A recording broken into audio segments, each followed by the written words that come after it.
Добър вечер първо.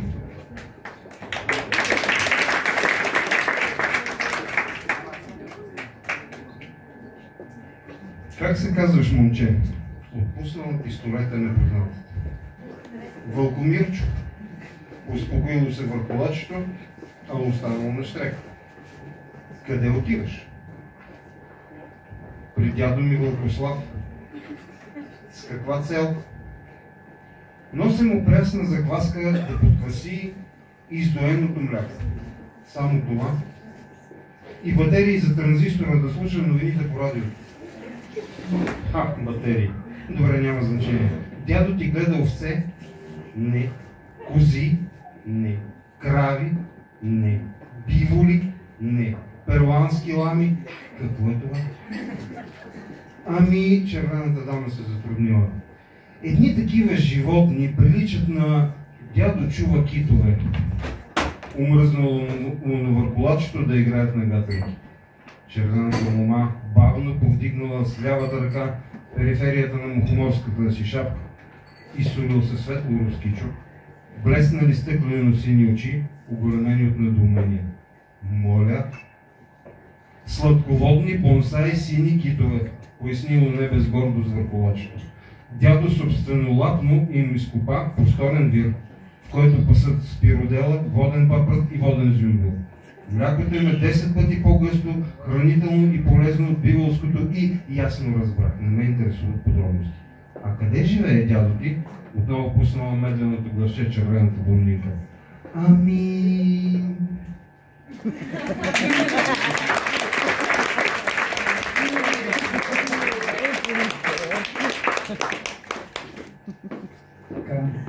Разказът ти започва с... Извинявай, би ли дал микрофона първо на Валя? Искам да я питам нещо. Поради каква причина ме сложи на предпоследно място в сборна? Това към съставителя? Не. Тя е редактор, не е. Ами не искам ти отговарям често. Не само с ноги. Ами, аз много се смях и се смаях, честно казвам, на твоя разказ. Това го сложи на предпоследно място. Това го сложи на предпоследно. Нещо като хедлайнер, ама не съвсем, не сега... Да. Това се устройва ли те? За сега. Ти ли ще питаш първо? Кой искаш първо да те разпитам? Искаш да задам още въпрос? Ама ясно. Добре, ти отделя беше питала, мисля, че Георги за думите. Защо трябва да назоваваме нещо? Ами виж какво, ние виждаме света чрез думите. Нещо, което не сме го назовали, ние не го виждаме. Умът така вижда. Не е случайно така наречения изкуствен интелект, в крайна сметка това са, големи езикови модели. Значи в самите думи се съдържа нашия разум. Така че ако не назовем нещо, то за нас не съществува. Ако го назовем правилно, има шанс да го разберем. Ако го назовем погрешно, никога няма да вникнем в проблема. Това ми беше, да. Точно това питах Жора, нали, защото аз не мога да си представя свят, в който не назовавам нещо. Тоест, ние какво ще знаем за това Нямаше да сме разумни. И за себе си, да, най-вече. Да назови ми причината, поради която не съм ще направим последно. Тодор каза, не можеш ти да имаш мнение по въпроса и... Защото аз имам една теория. Представях си, просто така както знам авторите на Ерора, че всичките разкази ще бъдат, ако не страшни и кърви, то поне много драматични. И си помислих, я да взема да направя нещо по-весечко, по-лекичко, по-лековатичко даже. И си помислих, сигурно ще ме сложат по-към края, за да може читателя вече, след като се е напрегнал много и да може да се отпусне малко. Така да кажа, без книгата все пак. Може да се чете и не само през деня. Не знам колко това е стратегия, защото завършваме СЕМ. Да, предположих.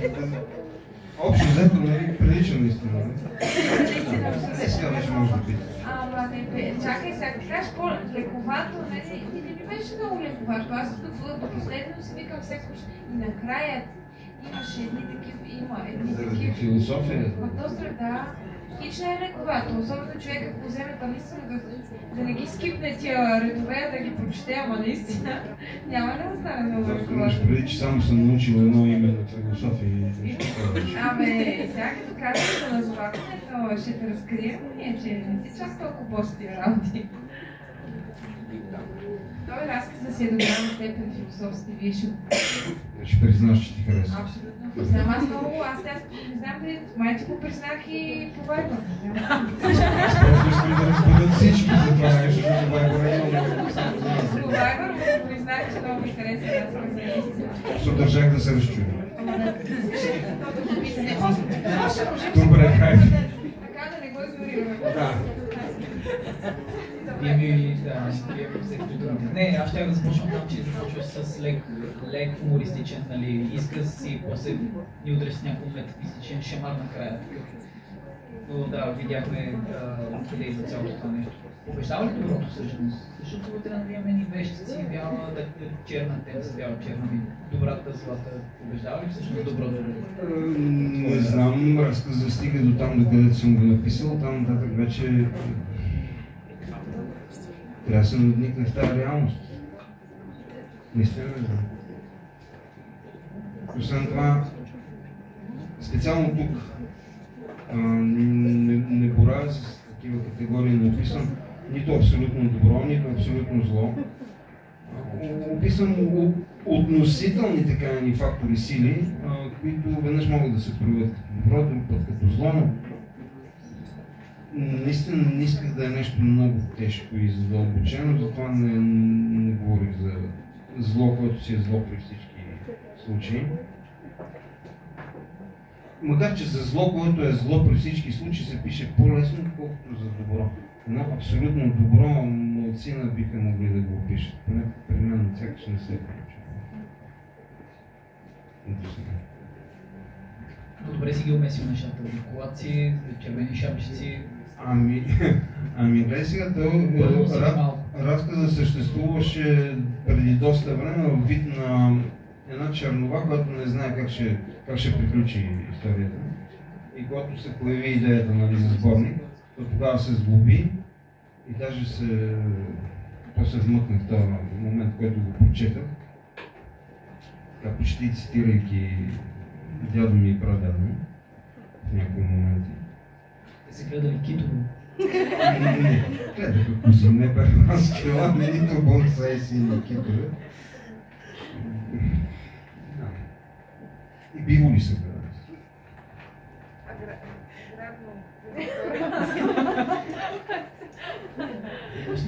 Имам, даже чуда се даже откъде да започна, толкова много имам. Добре, да приключим ли? Няма, ще питам още някои неща, интересно ми. Хубаво, айде. Ти явно си човек, който може да крие философията за шегата. Тук за тия зъби, каква философия се крие? Философия ми компанира. Аз съм учил за химик, така че моето е по-лесно. Значи крие се. Какво се крие? Крие се един въпрос, който питал съм себе си. Като от малък. Добре, героите, които са в една книжка, докато не я четем, те продължават и да вършат същото, което докато четем вършат. Как живеят в тази книжка? Това ми е било интересно. Могат ли да не видят нас? Могат ли да разберат за това, че някой ги чете? И това като някакви такива ни детски въпроси са ми се въртяли в главата, въртяли се и сега накри голямо така. По-мъдри години, изведнъж реших да си призная, че съм се задавал такива въпроси чрез този разговор. Но какво точно съм искал, значи това не би го нещо, което искал да каже автора. И той автора често не знае какво иска да каже. Това после го решават или читателите, или автора след известно време казва: това ли съм искал да кажа? И, нали, и често понякога трябва да кажа: не, аз съм адвокат, това нещо няма го пише. В МОН също решават какво иска да кажа. Там стана. Много често това решават. Добре. Това е удар под кръст. Що? Аз съм в системата, ама нали няма да си казвам. Защо да имам? Защото получаваме едни препратки към миналото за това.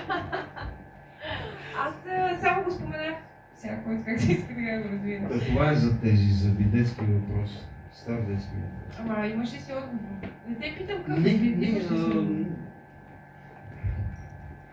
всеки детски въпрос стигаш до някакъв отговор за момента, след като то пак продължава едно обмислене. Правилно си отговорих и правилен ли въпрос зададе. Процес на самоопознаване, който мисля, че не завършва. Що ми казваш? Поне за мен не знам, че ви според питаме другата година, като пак... Добре, другата година не преминаше. Вярвам, че имаш още. Ама имам, аз не върва по тия неща. Според те, къде се раждат зверовете? Зверовете или зверовете? Зверовете. Зверовете се раждат по нормален биологичен път. Зверовете се раждат по също нормален психологичен път. Едните се раждат, може да се каже, обективно, ето нали за философия не пътеше, а другите се раждат субективно, въображението.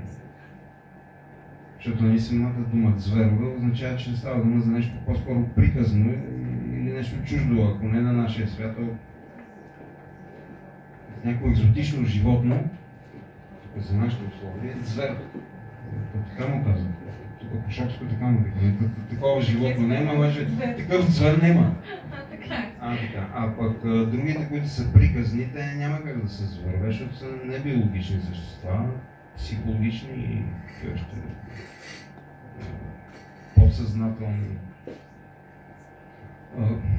Както този израз плът от плътта ми, кръв от кръвта ми, за тях може да се каже, нали, че плът от въображението ми. Това беше много хубаво, беше си. Да, някой записва ли видео с тя? Да, помните ли го? Много хубаво беше това, че показва. Добре, и кога човек има нужда да си роди звер?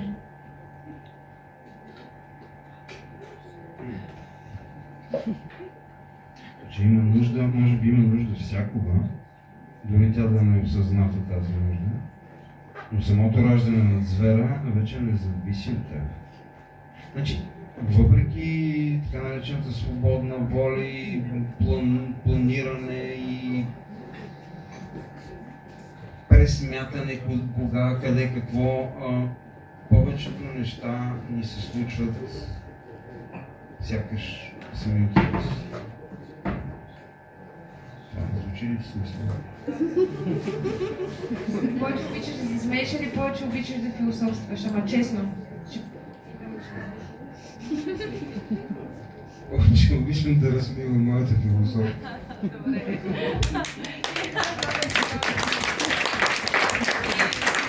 Така се получава, просто често трябва да й отвичам вниманието от моите думи. Добре, айде нещо последно да те питам, преди ти сам да решиш още какво да ми кажеш. Ако трябва да избираш между две неща, например, между това да те ухапа върху лак и да те редактира страшната червена шапчица.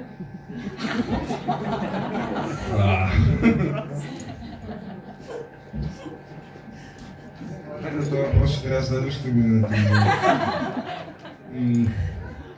Ще бих предпочел върху лака пред редактирането, независимо от кого, защото аз още си спомням с Николай Светлев как работихме на Драконче. Значи да, бих предпочел върху лака. Защото докато свикна, че редактирането все пак е за твое добро. И това наистина е така. Бая борба падна. Защото... Бая добро изядах. И да, случай чисто като емоционално такова усещане. Върхолацията за предпочитане пред редакторите, към тебе не казвам нищо лошо. Това малко по-опити сега, тук да казвам. Не, ти си много добър редактор, моля ти. Айде, да. Ами след като почти не ми пипна разказа, Добре. ще работим пак заедно, не? Не знам, другата година ще отговоря на това. Чак сега, вече трябва да започнем още от сега да мислим за следващия сборник, защото мисля, че се получи добре. И този път може да си направим малко да си направим по-ясни рамки на сборника. Да видим вече, защото тук много или малко всеки е сам по себе си. Събрани сме почти механично в този сборник. Да видим дали може да измислим нещо, така че да образуваме като екип, да си прехвърляме сюжети или идеи, или да се движим в някакви по-такива рамки, да дадем различни интерпретации на една и съща история. Нещо такова, още много хубаво. Тошко спри как е интелигентно те гледа, нещо спри. Това му е работата да ме гледа така, той е издател в крайна сметка. Записал. Нали, нашата работа е просто да бръскаме така, да хвърляме разни безумни идеи, пък издателя да направим тях нещо и за другите, не само за нас. Каза, нашата работа е да пръскаме безумни идеи. И аз искам такава работа. По-скоро да правят писател. Така е, абсолютно вярно ще написам. Чакай се малко, аз мисля, че не съм го казал, аз може би цитирам Стивен Кинг. Примерно. Или си измислям, но със сигурност би могъл да го кажа. Би могъл, разбира се, просто се чуя. Ето, значи. Ако имаш счетоводители, колко са ти завидели само. Добре, нещо премъдро искаш ли да се кажем сега за финал? Сега какво правихме? Аз може ли да кажа нещо? Ето кой ще каже нещо. Премъдро обаче, не Катерин, благодаря ти. Отърваме. Не толкова премъдро, просто искам да кажа нещо на публиката. Не знам колко от вас четете фантастичните жанрове по принцип или фентази специално, но уважаемия колега тук, не случайно като се качваше на сцената, шеговито подхвърлих да поканим бащата на сцената. Защото Николай Телалов е автор на най-първия фентази роман в България в класическата форма, която познаваме. Проучила съм го и се оказа, че да пробудиш драконче. Това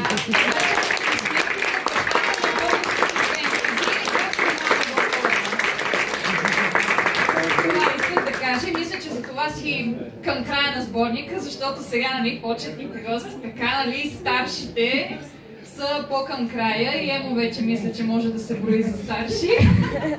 Но ти въобще, това, че ти си положил първите камъни на фентази романа в България е нещо много голямо, за което смятам, че е хубаво да се припомня от време на време.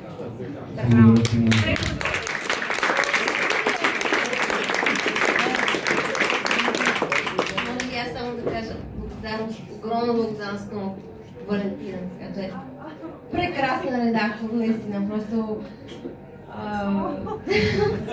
много благодарна. Не се срамува и винаги е приятно да похвалят. Прекрасен редактор, получава се редактор.